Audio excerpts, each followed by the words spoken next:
আবারও সীমান্তে চলো গুলি। আক্রান্ত এক বাংলাদেশি যুবক। ঘটনাটি ঘটেছে দিনহাটার পঞ্চাহাজি এলাকায়। আক্রান্ত যুবকের নাম হেলাল শেখ। যুবকের বক্তব্য অনুযায়ী গতকাল বাংলাদেশের লালমনিরহাট জেলা থেকে তিনি একাই ভারতে আসেন। সেই সময় সীমান্তে প্রহরা দিচ্ছিল সীমান্ত রক্ষা বাহিনী। অভিযোগ, এই যুবক গরু পাচারের সঙ্গে যুক্ত। এই সময় গুলি চলে।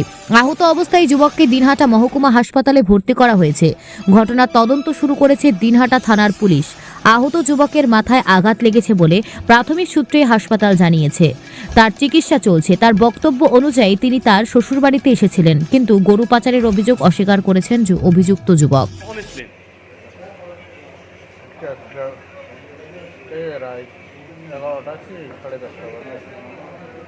ভারতের কোথায় এসেছিলেন আপনি? বদলাপুরের উদ্দেশ্যে আসছিলেন। বদলাপুরের উদ্দেশ্যে আসছিলেন। কেন আসছিলেন?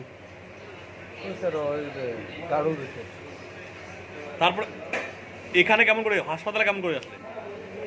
ওপরে জায়গা পার হইতে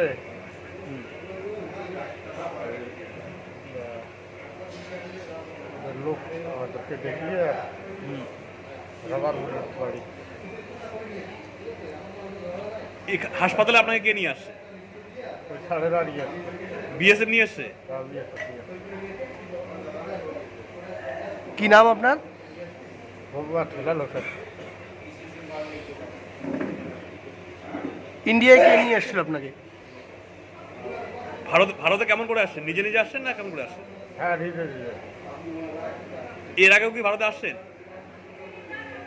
এর আগে একদিন আসছিল। কি করেন আপনি? ও শ্বশুর বাড়ি আছে এখানে।